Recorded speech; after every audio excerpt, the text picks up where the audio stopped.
Hey, who doesn't like a cold beer every now and then? We all have our favorites. There's ales, stouts, lagers, porters. Now the latest craze is ready-to-drink cocktails and seltzers. How do you make sense of it all?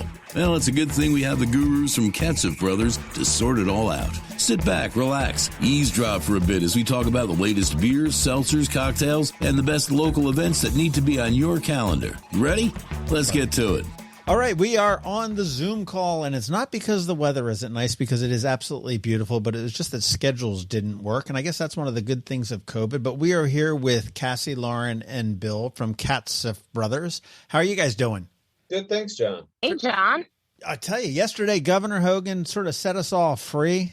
The state of emergency is officially ending, so that's some good things for in the COVID front. Anyhow, as things get back to normal, I mean, I've been really nice spring to be able to see everybody get outside and be a little bit less puckered up about, quick, I need to cross the street and avoid you at all costs and everything else. So it's really nice to get back into the swing of things, and certainly we're looking to do it too as well. The restaurants, they're having a tough time hiring. They can't keep up with the people.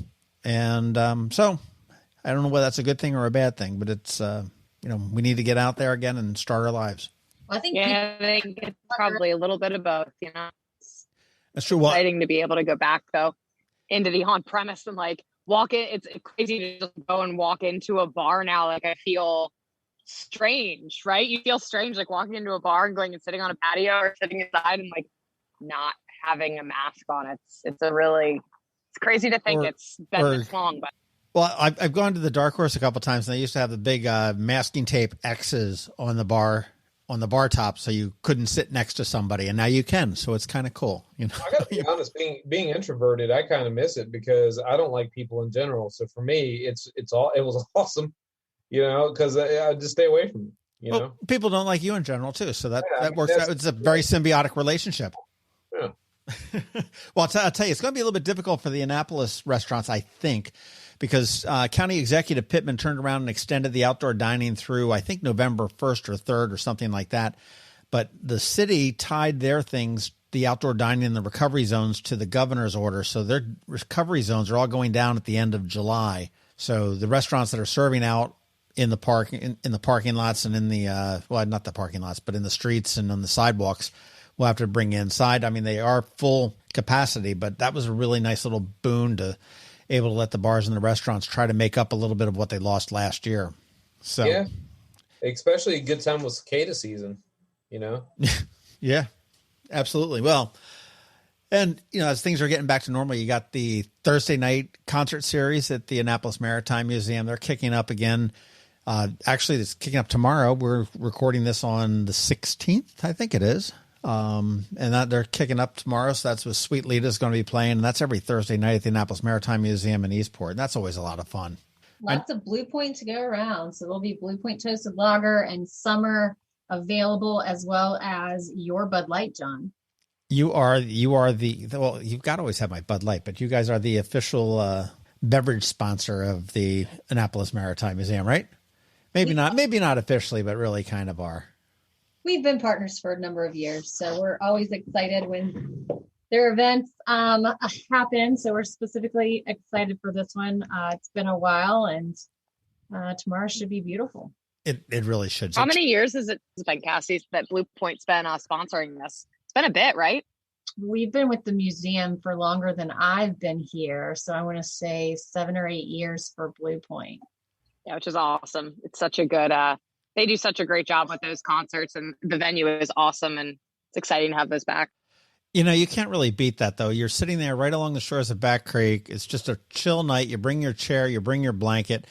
It doesn't cost anything, but they do ask for a donation of like $20 to get in. There's usually a food truck or two hanging by, lots of beer, and the neighborhood is just really great. It's a really cool little vibe there. So if you don't have anything to do on any Thursday night this summer, head on over to the Eastport campus of the Annapolis Maritime Museum. And then they probably will be doing, I haven't heard the official announcement, but they do the Sunset Summer Series in the fall over at the other campus, which is off of Edgewood Road. Both of those are just a really great time there. Maryland Hall's coming out with some big things too. I just saw that yesterday. They've got Front Stairs Concert Series. So they're kicking off their Front Stairs concerts. with various acts, and I believe some of those being Ram's Head, right? Well, actually, I think now with the releasing the thing, these are going to go inside, and this is Tower of Power, Marshall Tucker Band. Marshall Tucker! Yeah. These, I believe, are going to be inside, and I know that Maryland Hall's been trying to get things back inside, so that's going to be really exciting. I'm glad to see that Ram's Head was bringing some of those, and then Annapolis is pulling all the stops out, and I've got to hand it to the mayor, but he sort of thought that the 4th of July would be this big coming back from COVID, and with Governor Hogan lifting the state of emergency on the 1st and everything else, he really timed that really well, but that's going to be a big 3-day weekend celebration. Starts on Friday, and they've got tall ships coming in from Baltimore. They've got dinner under the stars. They've got concerts all over town, little tiny pop-up concerts. Maryland Hall has a whole bunch of stuff going on there as well. And I know they've got a parade on Saturday at 10:30 a.m. Again, more concerts and history and everything all around town. They've got salsa at City Dock, and that would be the dancing, not the food. On Saturday, dinner under the stars again on Saturday, and then on Sunday night, it's the big fireworks with a lot of entertainment down on City Dock starting at 6:30 with a jazz trio, and then the Navy Band will be playing before the fireworks. So that's really a lot of fun for the 4th of July, and it'll be great to get everybody out there and hopping around and everything else as well. And then we've got a festival, a True-On festival coming on a couple weeks later with the Let's Go Fest in the fairgrounds on July 16th and 17th, right? Yeah, so I was just going to go back to the 4th of July weekend. All those activities outdoors pairs really well with beverages and beer. Of course, Budweiser came out with their patriotic packs, which supports Folds of Honor. So definitely get out there and support the Bud. We need to talk about Folds of Honor again. We need to talk. We need to get Rocky on again and talk about him. He's a fascinating guy. Yeah, and I would say for the craft side of things too. I mean, Victory, which is the name right there alone. But you have the Liberty Bell Ringer. I mean, that's a great one for the 4th, and that's a double IPA that's out now. So there's, they celebrate that every year. Now it's available in 4, 6, 12 cans, which they played with the configuration throughout the years, but it's I think it'll do well this year. Are you guys bringing beer to the Let's Go Fest? We are. It will be led by Bud Light and Bud Light Seltzer. We're gonna add in a little mango cart draft from Golden Road, as well as Goose IPA. So kind of touching every palate there. We'll have package and draft, but it should be a great weekend. I believe John's expecting about 10,000 people. 90s band. So it's taking me back to my high school years. Maybe not high school, maybe more like middle school, but super excited for that weekend. It should be gorgeous. Yeah, we're going to come out hard. It is. That's July 16th and 17th up at the fairgrounds, and it's called the Let's Go Fest, and it's headlined by Sugar Ray, Smash Mouth, and the Gin Blossoms. And, of course, we got a bunch of local favorites as well, Dublin 5, Dan Haas, Jawworks, Misspent Youth, and there's a DJ that's going to be playing the whole time around. So it's it'll be a good festival at the fairgrounds, July 16th to the 17th. And it's kind of cool to see the festivals coming back. I mean, I don't see anybody taking this huge, deep plunge and okay, we're going to do this mega fest. So they're trying to figure it out and see what they need to do to make sure people, obviously they're keeping them safe, but they want to make sure that the people are comfortable with wherever they are. I know the Wing Fest was there, and then they've got, I think they had a hip hop fest a little bit before the Wing Fest, and then this Let's Go Fest. So it's good to see them coming back. We're going to miss a couple this year. I know the Kegs and Corks is not happening this year, but they are planning already for 2022. It's good to see these festivals come back, and I keep saying hopefully back to normal. So it is a good thing, and there's been lots of new products coming our way too. So new festivals. Cassie, I'm tired of talking about this. We got to get back to where you guys give me stuff. Like, give me beer to taste, as opposed to having to talk about it and tease me on here. We know you like old beer, so old skunky beer that's been sitting in my refrigerator for years. Well, and I think sometimes some of the newer fun products come in and out so quickly that it's sometimes hard for us to even get our hands on. I just got a text message literally from a friend of mine showing me the Bud Light Seltzer Retro Summer Pack. With the limeade. Wait a minute. How can they do a retro Bud Light Seltzer? Yeah, it looks amazing. I'm like, man, I need to try those. I haven't even tried them. Mm-hmm. I mean, Bud Light Seltzer is not old enough to even be retro. Well, how does that happen? There's so much out there, man. So I would say this from Trogs, they have their raspberry lime tart, which is a sour goza. doing pretty well right now. We have the Nimble Giant that just came out from them, which is a double IPA. There's just so much to talk about. They have Victory just came out with the new Light Seltzer 12. It's a mix pack of 12 cans. Wow. Bold Rock has a lemonade porch pack. They have a lemonade seltzer variety pack.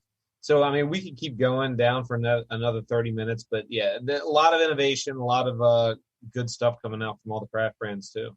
You know? Well, I know last summer the smashes from Devil's Backbone were the drink of the year, I guess it was. It was the orange smash and whatnot. In the summer before that, it was Natter Days, I think. But what is the drink for 21?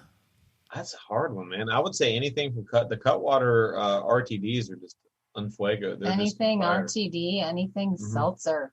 Agreed. We just got a new RTD in-house called the Island District, which we have two flavors, which is a tequila and a vodka. The tequila is aloe water and honey, and the vodka is coconut water with guava and lime. So those are really interesting. 5% alcohol apiece. They're gluten-free. They're all natural. They contain electrolytes, so you can recover your thirst as you get hammered. Who's that from? That is from the Island District. So they're new. They're coming from up north in New Hampshire. I'm pretty sure. I think is where they come from. But yeah, pretty good stuff. Are you finding that there's a lot of new breweries and microbreweries and distilleries and stuff like that that are just popping up all over the country that are looking for distribution and stuff like that? Is that? Yes. Actually, funny that you mentioned that, because every day it's like I see 2 or 3 emails about distribution and stuff like that. So I think at a certain point, it's it'll be interesting to see the growth going forward now that we're out of COVID. I'd be curious to see whether it's how sustainable it is. I mean, I think it's so cool that you've got like these little microbreweries and whatnot that are working pretty much all. Well, you look in Maryland. I mean, you got Forward Brewing in Eastport. You've got some of the distilleries out there on Kent Island and whatnot. And they're great for the local community and stuff. But I don't know, in the long run what the viability is. It'll be interesting to see whether that's, you get a bar and that's like your bar. That's your pub. I go there. I don't know that I have a specific spirit or beverage. I hope that everybody can make it. But my mother-in-law, to kind of equate it, she was in town from Jersey, and to make it short, she goes, yeah, this little sandwich shop opened up the street from me. And she goes, it's okay. The sandwiches are okay. She goes, but they have like a little deli and they do like milk and stuff. And I said, okay. So I said, so you don't like the sandwiches? Do you ever go in there frequent and buy any milk or cheese? No. And I'm like, so it'll go out of business. Is that what you're saying? So, the point is that, yeah, it's great that we have all this stuff, but the frequency of how much people are going to them, I think is a big thing, And with saturation, obviously, that's a piece of the pie that, gets expanded. So it'll be interesting to see. Well, yeah, the secret is obviously getting the hook in the consumer that really likes the product. I mean, I would certainly think that Cutwater has done a hell of a job with the RTDs. I mean, they introduce a new one and it's like, oh yeah, I've got to try that, regardless of what it tastes like or what it what you think it may taste like or anything like that. Just because of your experience that you've had with Cutwater so far with their ready to drinks, you're out there saying, oh, I absolutely need to try that new whatever it may be. I think unequivocally they've done probably the best job with RTDs. I mean, they're in sports venues. They've really done a good job planting their brand, and better than anyone else I've seen. If anyone else wants to talk upon it, but I've seen them everywhere. Well, and speaking of sports venues, baseball is back. Yeah. Back. Well, not for the Orioles and Nats, but it's so I guess things are back to normal.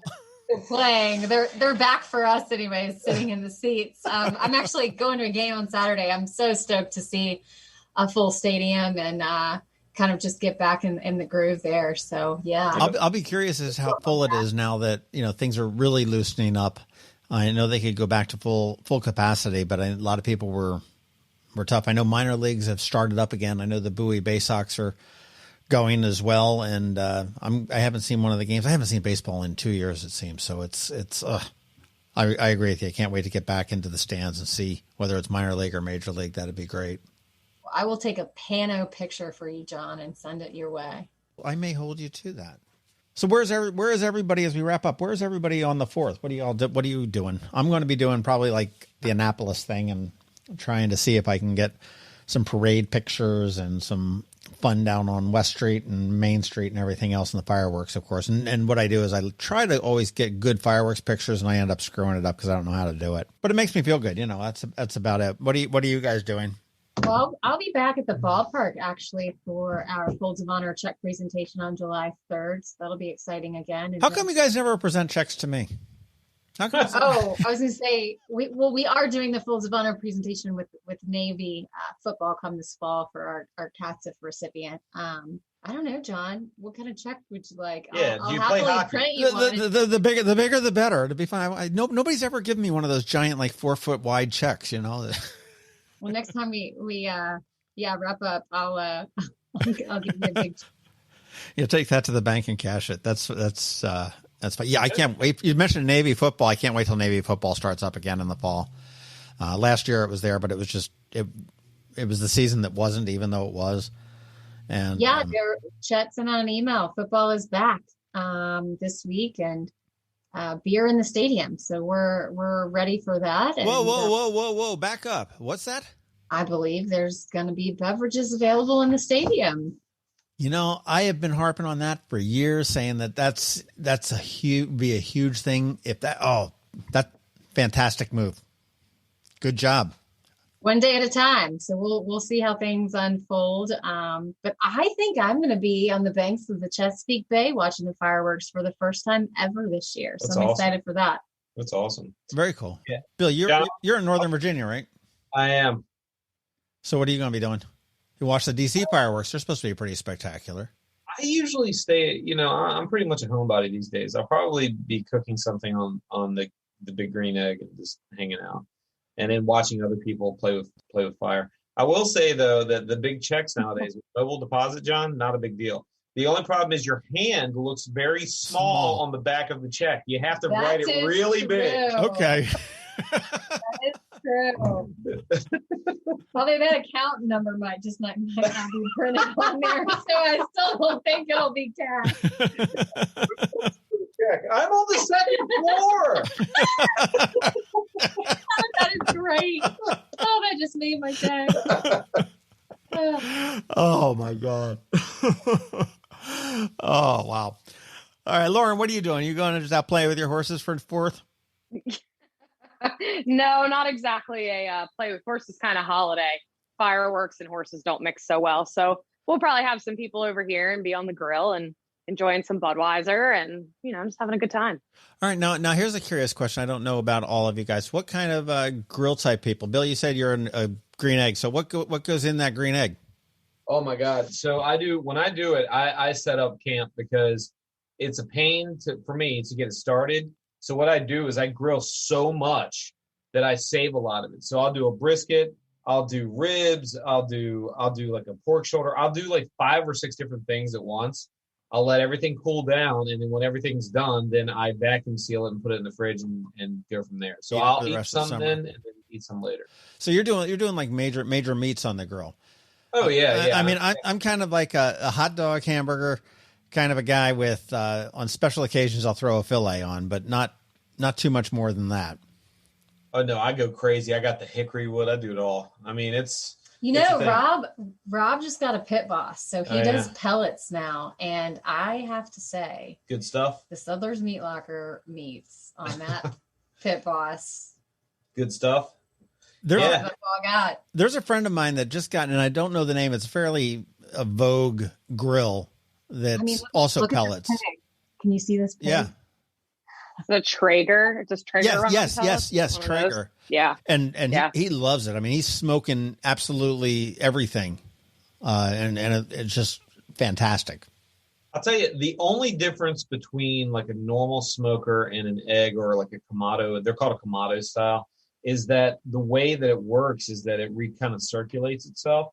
So you would have to be really trying to mess up your barbecue to overcook something in an egg, the way that it works. It's pretty awesome. So that's the only thing I would say about it. Otherwise, it's overpriced. And if you do get an egg, if anyone ever uses an egg, you got to make sure to get that one thing. It's called an egg conveyor or whatever it is. But basically what it does, it makes it where it's not direct heat. So it basically takes the heat source out and makes it like a convection oven. Okay, very cool. Yeah. So what's on your grill, Lauren? We do a little bit of everything. We, the hot dogs and hamburgers, but one of the things I learned from my dad years ago was like a beer butt chicken. So we do a lot of those. We put the little chicken on the rack and stick the beer up. Yeah. That's we stuff. We do a lot of that. Up the bottoms behind. Mm-hmm. Yeah, we do a lot of that. We'll do some steaks. We do a little bit of everything. And we live near my parents, and my parents have, my dad's got a ridiculous smoker that he basically spends his entire summer attached to. So I'm sure there'll be some things coming from them too. So it should be interesting. Corn on the grill, that's hard to beat. Yeah, I don't do that. I love it, but I don't do that. I'm afraid I screw it up. Corn on the grill? Pretty hard to screw up, John. I'm pretty sure you could figure it out. It's pretty hard to screw up. John, at the end of the day, it turns into popcorn. Come on, dude. Yeah, that's true. Yeah, what's that's true. the worst that happens? Yeah. You end up with movie theater popcorn on your grill. True. So, all right. Well, we are going to wrap it up, but have a great 4th if we don't see each other prior to then. Hopefully I will see you around before then.